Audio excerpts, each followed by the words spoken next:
Second question कह रहा है so that any positive odd integer is of the form 6q plus 1 6q plus 3 और 6q plus 5 where q is some integer. ठीक है, तो हमसे कह रहा है कोई भी पॉजिटिव ऑड इंटीजर या तो 6q plus 1 की फॉर्म में होगा या 6q plus 3 की या 6q plus 5 की फॉर्म में होगा, ये हमको शो करना है। ठीक है, तो हम क्या करेंगे, यूक्लिड डिवीजन एल्गोरिथम का इस्तेमाल करेंगे, क्योंकि हमको यहाँ पे क्या दिख रहा है, जो b की जगह 6 दिख रहा है, तो हम b की जगह पे क्या लिखेंगे 6।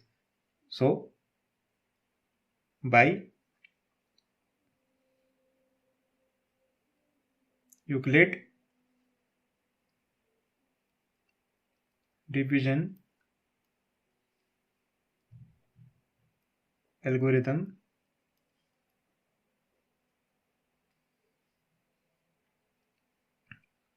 बाई यूक्लिड डिवीजन एल्गोरिथम क्या कहती है, वही कहती है कि a इक्वल टू होता है बी क्यू प्लस आर के, जहां जो r की वैल्यू है वो किसके बीच में होगी, b से लेके 0 के बीच में होगी। ठीक है, इसको आप कह सकते हैं equation 1।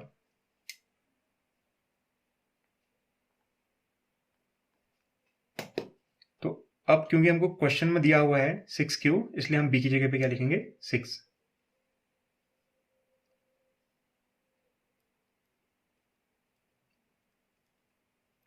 Putting b equal to 6 in equation 1 we get, b की जगह पे 6 रखने पे हमको इक्वेशन पे क्या मिलेगा,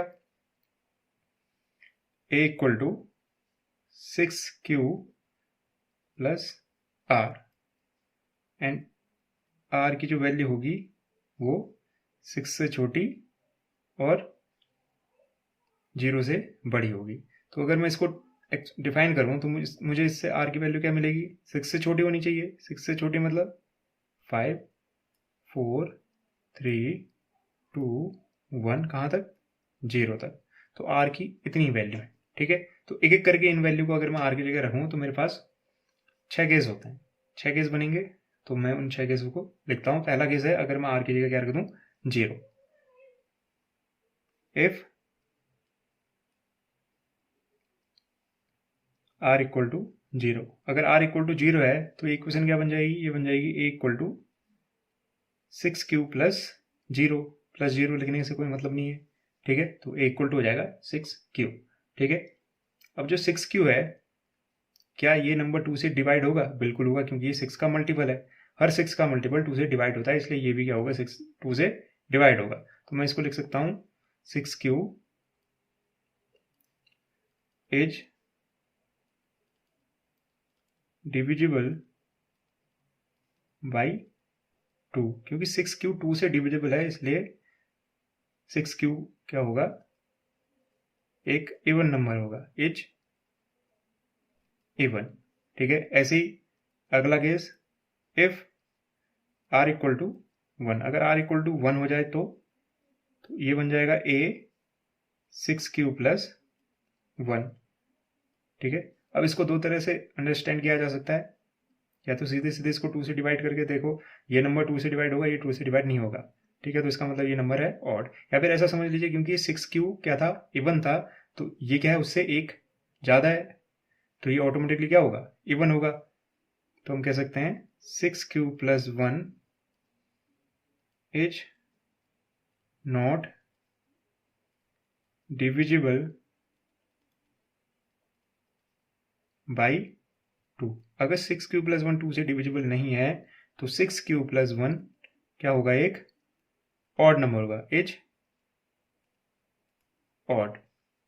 अगला केस है, if r equal to 2, r equal to 2 रखने पे a की वैल्यू बनेगी 6q प्लस 2। तो ये नंबर क्या है, 2 से डिविजिबल है, 2 भी अपने आप में 2 से डिवाइड होगा, और 6q तो 2 से डिवाइड होता ही है, तो इसका मतलब ये पूरा टर्म 2 से डिविजिबल है। इसका मतलब ये पूरा नंबर क्या है, एक इवन नंबर है। तो इसको लिख सकते हैं 6q plus 2 is divisible by 2, therefore 6q plus 2 is even number. ठीक है, अगला case, if r equal to क्या हो, 3 हो, तो ए क्या बन जाएगा, ए इक्वल टू बन जाएगा 6q प्लस 3। सेम केस, ये 3 है, सॉरी ये 2 था, तो ये क्या है, उससे एक एक्स्ट्रा 3। ठीक है, अगर ये ऐसा कुछ है तो ये पूरा टर्म क्या बन जाएगा, एक इवन, ये पहला वाला इवन था तो ये क्या बन जाएगा, और यानी 6q plus 3 is not divisible by 2, therefore हम कह सकते हैं 6q plus 3 is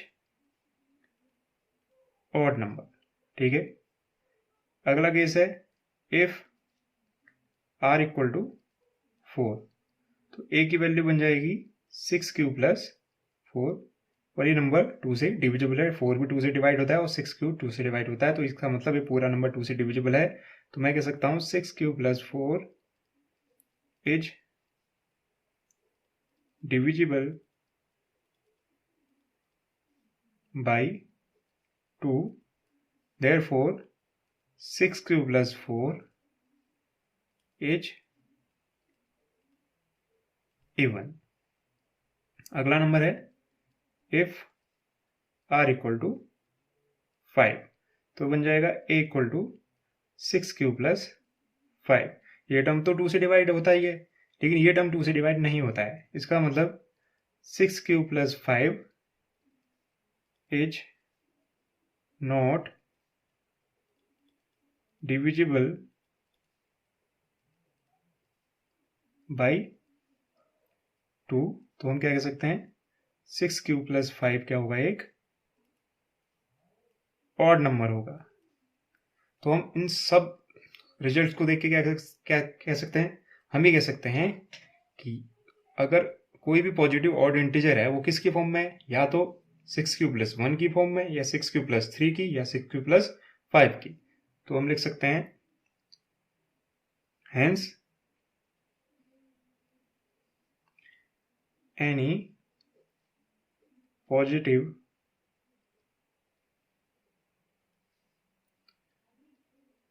odd integer can be in the form of 6q plus 1 और 6q plus 3 और 6q plus 5। तो कोई भी पॉजिटिव ऑड इंटीजर इन तीन फॉर्म में हो सकता है।